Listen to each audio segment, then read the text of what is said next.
Sekarang gini, problemnya ya untuk komunikasi satu arah dari kita ke dia, untuk anak, saya di sini perlu kartu ya, ya di mana kartu ini sebagai pengingat-ingat, mmm, karena kalau biasanya kita memberikan bantuan itu kan secara, eee, verbal, lebih gampang toh kalau kita mau membantu anak kita langsung, eee, "Eh, bilang selamat pagi," gitu. Nah, itu bantuan itu lebih bagus diberikan dalam bentuk visual. Visual itu bantuan yang bisa dilihat oleh mata. Maka dari itu sesuatu yang kartu yang ada tulisannya sebagai pengingat, "Oh, kalau selamat pagi itu pakai kartu ini." Jadi nanti kalau kita pakai komunikasi dua arah, kalau dia lupa, kita cuma perlu menunjukkan kartu itu aja. Dia sudah langsung, "Oh iya ya, aku inget ya." Tanpa ibu atau bapak lu, "Loh ayo bilang selamat pagi." Nah, itu, bantuan itu pertama kali memang kita kenalkan ya, dengan pertama seperti ini, ibu bilang mamanya bilang, "Selamat pagi." Nah, terus anak yang, yang mau mengatakan kan bingung, pertama kali, "Wah, mama ngomong selamat pagi." Mungkin nggak dihiraukan, tetapi kita membantu anak kita untuk mengatakan selamat pagi dengan cara kita awal-awalnya kita bilang, tapi ini oleh orang ketiga loh, orang yang bukan yang memberikan selamat ke anak. Jadi kalau ini di sini pokoknya orang di luar mama. Ini kan mama yang bilang selamat pagi toh, target kita anak mengatakan selamat pagi. Harus ada orang lain di belakang anak.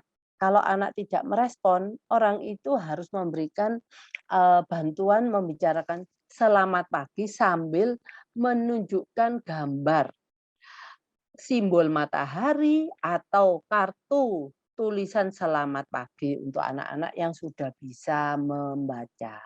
Nah, mungkin nanti ini ada gunanya, Bu, di komunikasi dua arah.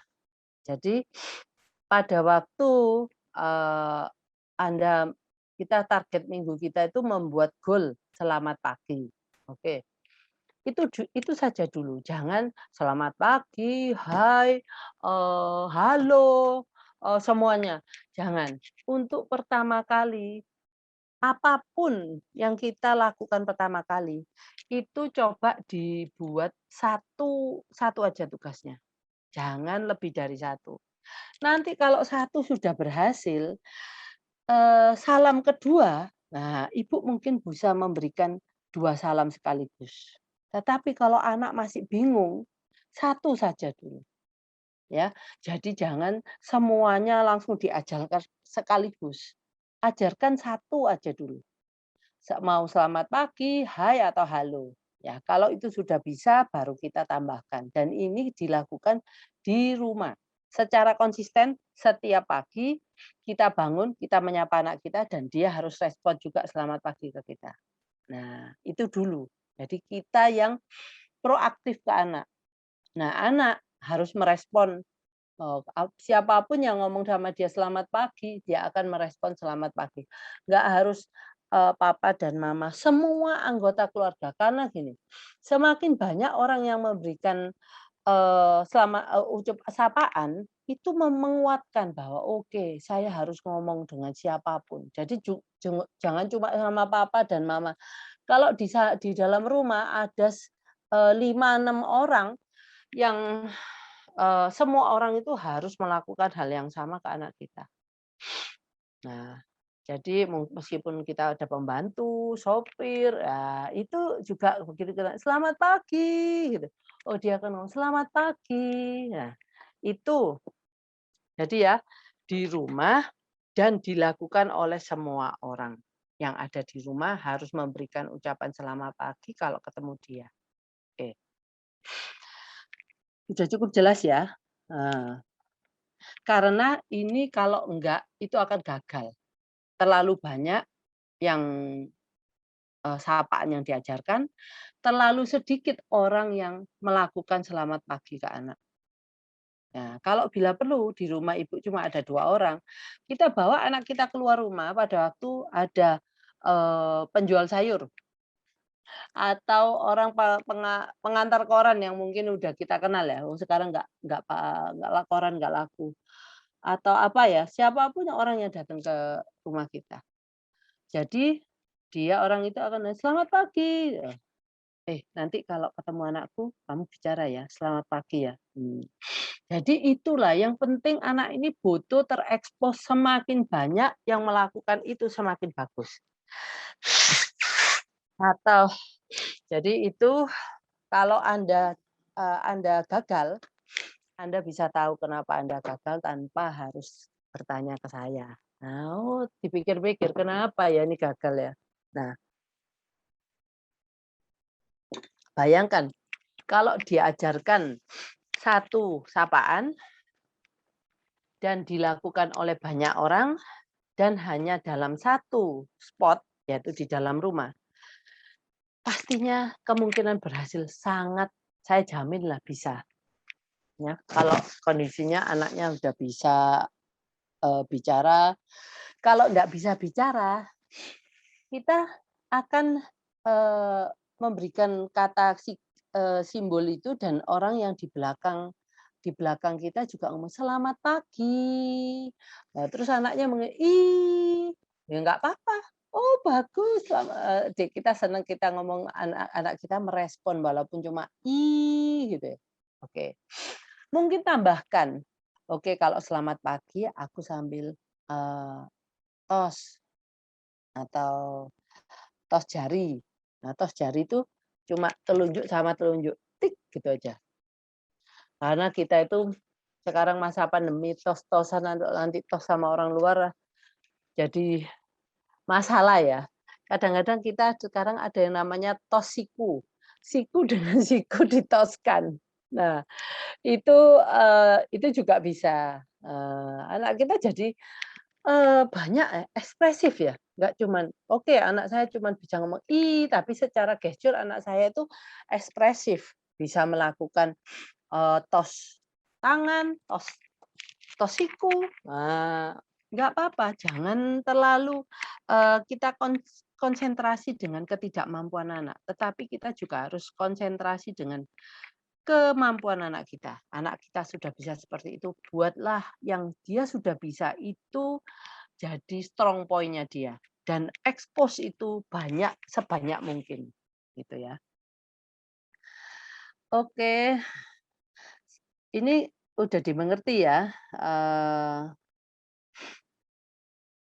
kira-kira komunikasi satu arah, untuk sapaan yang sama responnya. Jadi, kalau oke saya mengajarkan yang lain, bisa juga Anda, mengajarkan dengan halo. Nah ini saya untuk anak-anak yang belum bisa ngomong ya asisten itu ya siapapun lah, nggak harus asisten, boleh pembantu, boleh adik, boleh kakak, boleh tante, siapapun bisa jadi asisten. Dan jangan lupa kartunya itu halo, ada juga kartu. Ya kartu ini harus apapun yang kita mau ajarkan komunikasi satu arah, ya harus ada kartunya karena nanti itu kita perlukan untuk komunikasi dua arahnya. Dua arah itu komunikasi spontannya dia. Karena kalau dengan kartu kita bisa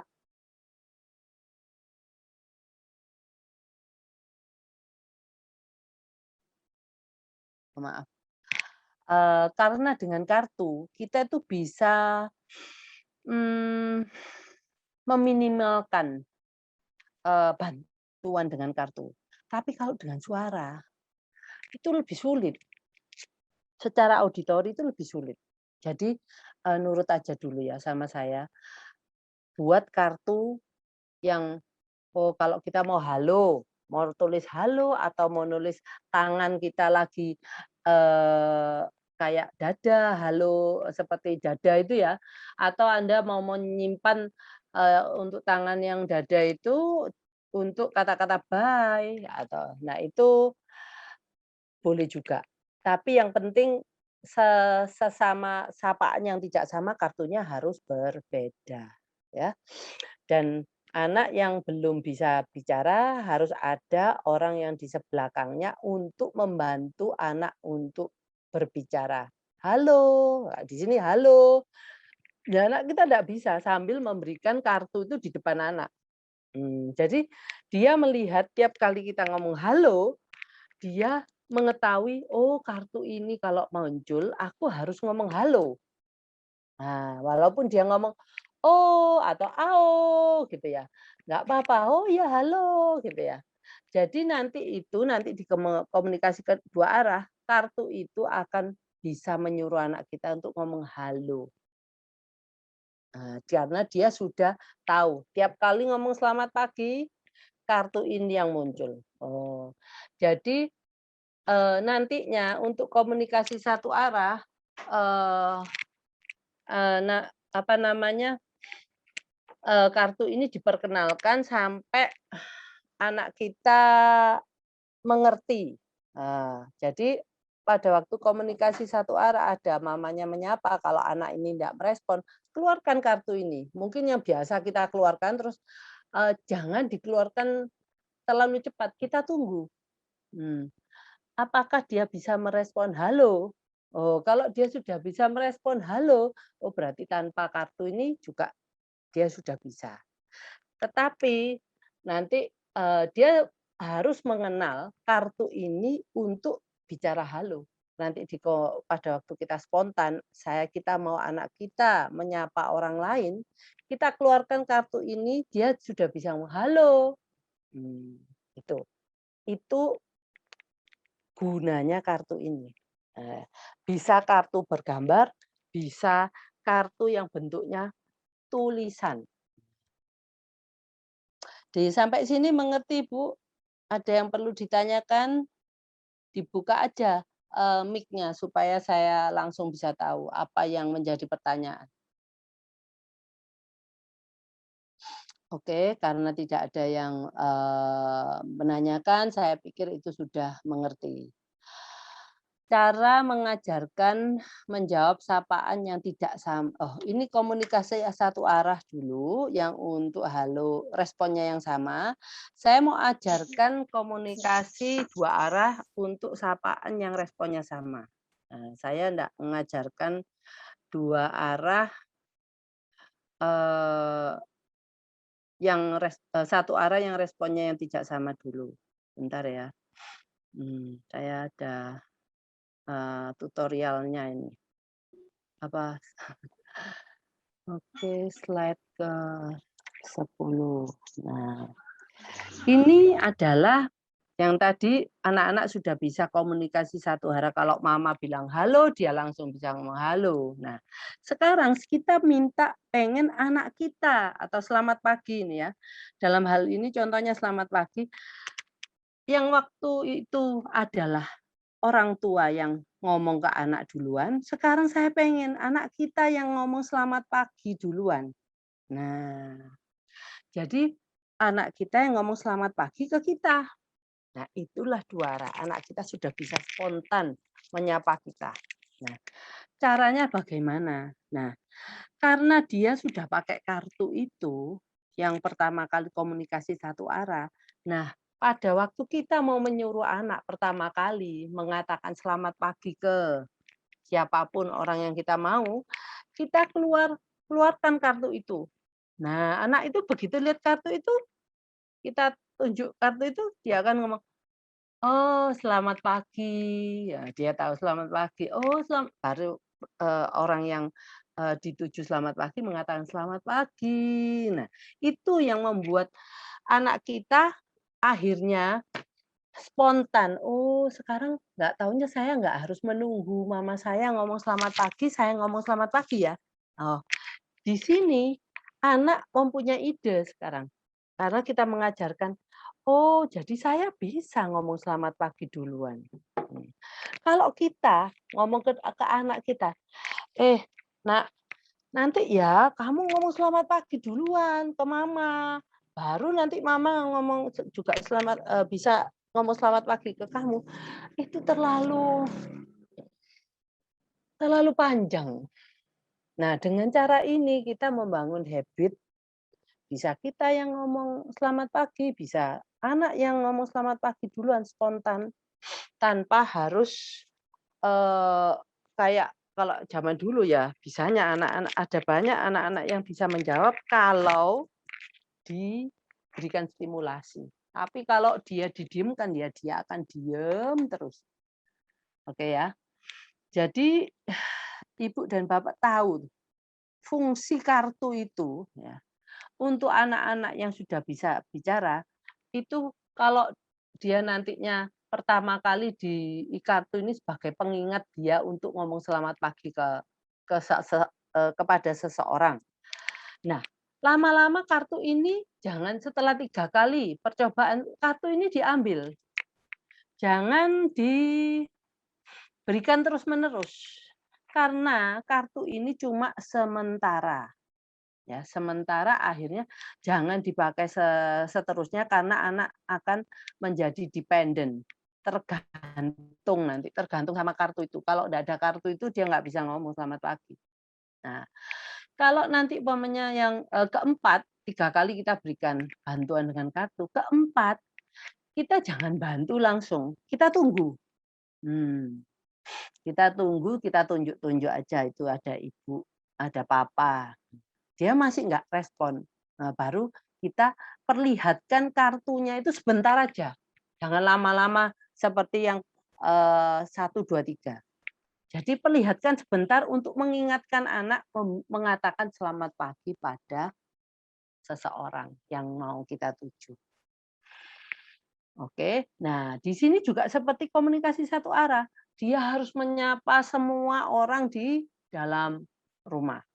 Nah, semakin banyak yang dia sapa, semakin dia hafal. Nah, dengan, kebiasaan menyapa, oke? Kalau sampai sini ngerti nggak? Antara, mengajarkan menyapa yang sama responnya untuk komunikasi satu arah dan dua arah.